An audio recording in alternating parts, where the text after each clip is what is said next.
नमस्कार दोस्तों, स्वागत है आप सभी का एक और नई वीडियो में।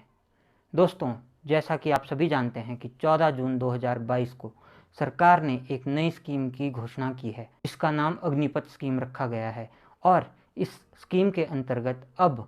से जो भी युवा आर्मी में भर्ती किए जाएंगे वो 17.5 साल की उम्र से लेके पहले वर्ष में छूट दी गई है और पहले वर्ष में ये आयु सीमा 25 वर्ष रखी गई है। लेकिन इसके बाद जो भी युवा आर्मी में भर्ती होंगे उनकी उम्र 17.5 से 21 साल के बीच में होगी और इन जवानों को सिर्फ 4 साल के लिए आर्मी में भर्ती किया जाएगा। 4 साल के बाद इन भर्ती किए गए युवाओं में से 25% युवाओं को परमानेंट रख लिया जाएगा, लेकिन 75% युवाओं को नौकरी छोड़नी होगी और अपने घर उन्हें भेज दिया जाएगा। तो सरकार की इस योजना को लेकर सरकार की बहुत ज़्यादा आलोचना और बहुत ज़्यादा विरोध हो रहा है। जैसा कि हम आज के दिनों में देख भी रहे हैं कि जगह जगह पर युवा सड़कों पर उतर रहे हैं, कहीं पर आगजनी की घटना सामने आ रही है तो कहीं पर तोड़फोड़ की जा रही है। तो ऐसे में सरकार देखना होगा कि आने वाले समय में इस स्कीम पर कोई सोच विमर्श करती है या नहीं। जैसा कि अभी तक हमें देखने को मिल रहा है तो सरकार ने जब 14 जून 2022 को इस स्कीम को लॉन्च किया तो उसके तुरंत बाद इसका विरोध होना शुरू हो गया और इसका विरोध करने वाले लोगों में सबसे ज़्यादा युवा ही शामिल हैं और ये युवा 17 से 21 वर्ष की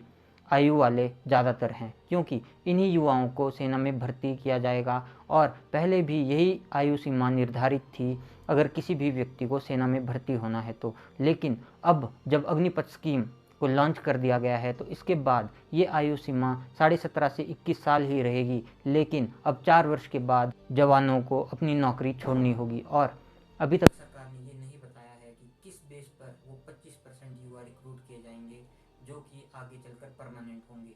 अब से जिन युवाओं को आर्मी में भर्ती किया जाएगा उन्हें अग्निवीर कहा जाएगा। तो दोस्तों, ये तो बात की हमने अग्निपथ स्कीम के बारे में। अब हम बात करते हैं इसके नेगेटिव और पॉजिटिव पॉइंट्स को लेकर, क्योंकि जब भी कोई भी स्कीम आती है तो कुछ उसके पॉजिटिव्स देखने को मिलते हैं और कुछ उसके नेगेटिव्स भी होते हैं। तो अब हम आगे इस वीडियो में बात करेंगे अग्निपथ स्कीम के पॉजिटिव्स और नेगेटिव्स के बारे में कि क्यों इस स्कीम का इतना विरोध किया जा रहा है और सरकार की क्या सोच है इस स्कीम को लाने के पीछे। तो पहले बात करते हैं इस स्कीम के पॉजिटिव्स के बारे में कि इस स्कीम के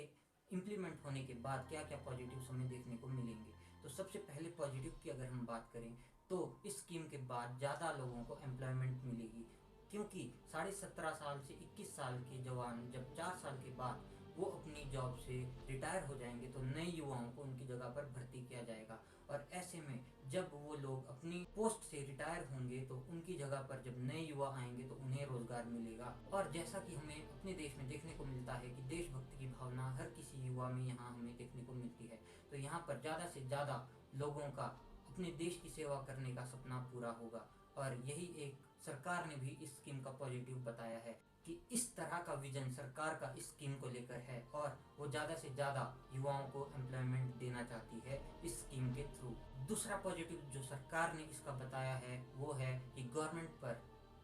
बर्डन कम होगा, इकोनॉमिक बर्डन, क्योंकि अभी सरकार को बहुत ज़्यादा पैसा जो अभी सेना से रिटायर हो चुके हैं उनकी पेंशन में और उनकी सैलरीज में खर्च करना पड़ता है। ऐसे में सरकार का आधा बजट सेना के ऊपर लग जाता है, जबकि आधा बजट ही बाकी के काम करने के लिए मिलता है। तो अगर इस स्कीम को इम्प्लीमेंट किया जाएगा तो 17.5 से 21 साल के युवाओं को भी अपना एक रोजगार मिलेगा और उसके अलावा सरकार पर भी इकोनॉमिक बर्डन कम होगा। हालांकि इसका एक काउंटर पार्ट ये भी है कि अगर सरकार को अपने ऊपर बर्डन कम करना ही है तो सबसे पहले सरकार को ये देखना चाहिए कि वो अपनी पेंशन बंद करे या जितने भी मंत्री या जो भी एमएलए एमपीज वगैरह है उनकी पेंशन को रोक दिया जाए और इतनी ज़्यादा जो उनकी सैलरीज है उसमें भी कटौती हो, ना कि सिर्फ एक वर्ग को टारगेट करके सरकार अपने इरादे पूरे करे। तो लोगों का और खासकर युवाओं का भी यही मानना है कि सरकार को अगर इकोनॉमिक बर्डन कम करने की इतनी ही पड़ी है तो सबसे पहले वो अपनी पेंशन और सैलरीज में घटौती करे, इसके बाद ही वो किसी दूसरे वर्ग पर जाए, क्योंकि हमारे देश को अगर हम देखें तो सरकार ही चला रही है और सबसे पहले अगर इम्प्लीमेंट कुछ भी चीज़ करनी है तो वो सरकार को अपने ऊपर करनी चाहिए, ये हर किसी का मानना है। लेकिन सरकार यहाँ पर बलि का बकरा किसी और को हमेशा बना देती है और फिर बाद में जब उसके ऊपर सवाल उठते हैं तो हमने बहुत बार देखा है कि उस स्कीम को वापस भी ले लिया जाता है। अगर हम बात करें तीसरे पॉजिटिव के बारे में, तो सरकार का कहना है कि जब इन युवाओं को सेना में भर्ती किया जाएगा तो उन 25% में रहने के लिए ये ज़्यादा मेहनत करेंगे और कंपटीशन की भावना बढ़ जाएगी, जिससे कि हमें आने वाले समय में और अच्छे सैनिक देखने को मिलेंगे। और सेना में जो भर्ती होकर मतलब जिनका टाइम भी एक्सटेंड होगा, उन अग्निवीरों में से वो ज़्यादा मेहनत करेंगे और अपना स्थान उस 25% में निश्चित करने के लिए वो अपनी जी जान लगा देंगे। ऐसे में हमें और ज़्यादा मेहनती और ज़्यादा कर्मठ सैनिक देखने को मिलेंगे, ऐसा भी सरकार का मानना है। लेकिन अब सरकार से सवाल ये भी है कि जो 100% वो भर्ती करेंगे वो भी पूरी मेहनत करने के बाद ही आते हैं। और सरकार ने जबकि ये भी नहीं बताया है कि किस क्राइटेरिया के बेसिस पर सरकार उन 25% को सेलेक्ट करेगी जो आगे जिनकी सर्विस आगे एक्सटेंड होगी। तो ऐसे में ये सवाल बिल्कुल बना हुआ है और सरकार को घेरे हुए है कि सरकार ये युवाओं को बताए कि वो क्राइटेरिया क्या है जो उनको फुलफिल करना होगा उन 25% में बने रहने के लिए।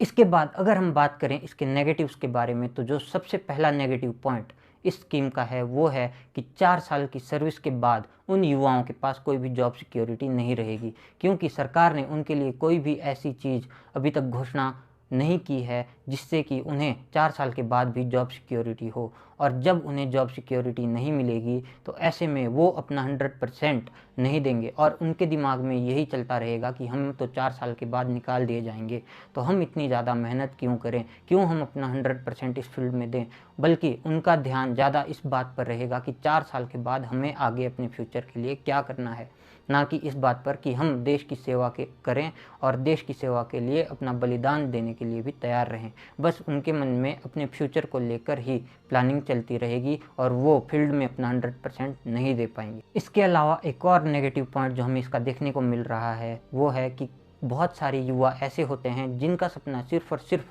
आर्मी में जाने का होता है और अपनी देश की सेवा करने का होता है। ऐसे में उन युवाओं का सपना चूर चूर हो जाएगा और 4 साल के बाद जब उन्हें नौकरी से निकाला जाएगा तो वो एक युवा जो बचपन से ये सपना लेकर जी रहा है कि बड़ा होकर मैं आर्मी में जाऊंगा और देश की सेवा करूंगा, उसके पास जीने का कोई भी और लक्ष्य नहीं बचेगा। और ऐसे में हमें आज के समय में देखने को भी मिल रहा है कि 60 से ज़्यादा युवा इस खबर के बाद खुदकुशी कर चुके हैं। और इसका बहुत बड़ा कारण है कि 4 साल के बाद जब वो युवा रिटायर हो जाएगा तो उसके पास करने के लिए कुछ नहीं रहेगा। हालांकि सरकार ने कहा है कि प्राइवेट सेक्टर में इन युवाओं को प्राथमिकता दी जाएगी, लेकिन उस युवा का क्या जो बचपन से ही इसी जॉब के लिए ज़िंदगी जी रहा है और उसके मन में यही एक ख्वाब पल रहा है कि बड़ा होकर वो अपने देश के लिए समर्पित रहेगा और सब कुछ करेगा अपने देश को आगे ले जाने के लिए, अपने देश की सेवा करने के लिए, अपने देश की सुरक्षा करने के लिए। लेकिन सरकार को अब इस मामले को देखना होगा कि सरकार इसमें आगे क्या फैसला लेती है। इसके अलावा जो इस स्कीम का नेगेटिव पॉइंट है वो है कि इस 4 साल के पीरियड के बाद जो भी युवा रिटायर हो जाएंगे उन्हें कोई भी एडिशनल बेनिफिट नहीं मिलेगा। जैसे कि चलिए पेंशन तो उन्हें पहले ही नहीं मिलेगी, क्योंकि जब जॉब ही कंटिन्यू नहीं कर पा रहे हैं तो सरकार पेंशन कहाँ से देगी। लेकिन इसके अलावा एडिशनल फैसिलिटीज़ जो मिलती है जैसे कि कैंटीन फैसिलिटी, हॉस्पिटल की फैसिलिटी या कोई भी और फैसिलिटी जो आज के समय में एक आर्मी पर्सनल को मिलती है वो उन्हें नहीं दी जाएगी और ना ही उन्हें एक्स सर्विसमैन का कोटा मिलेगा। तो ऐसे में उन युवाओं के अंदर ये डर बहुत ज़्यादा मात्रा में भर जाएगा कि हमारे पास कोई भी जॉब सिक्योरिटी नहीं है और ना ही हमारा फ्यूचर सिक्योर है। तो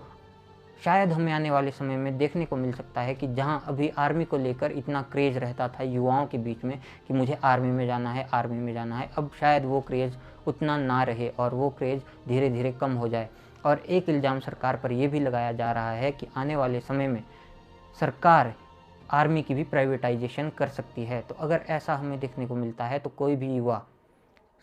आर्मी में नहीं जाना चाहेगा। और सरकार के ऊपर ये इल्ज़ाम भी लग रहे हैं कि सरकार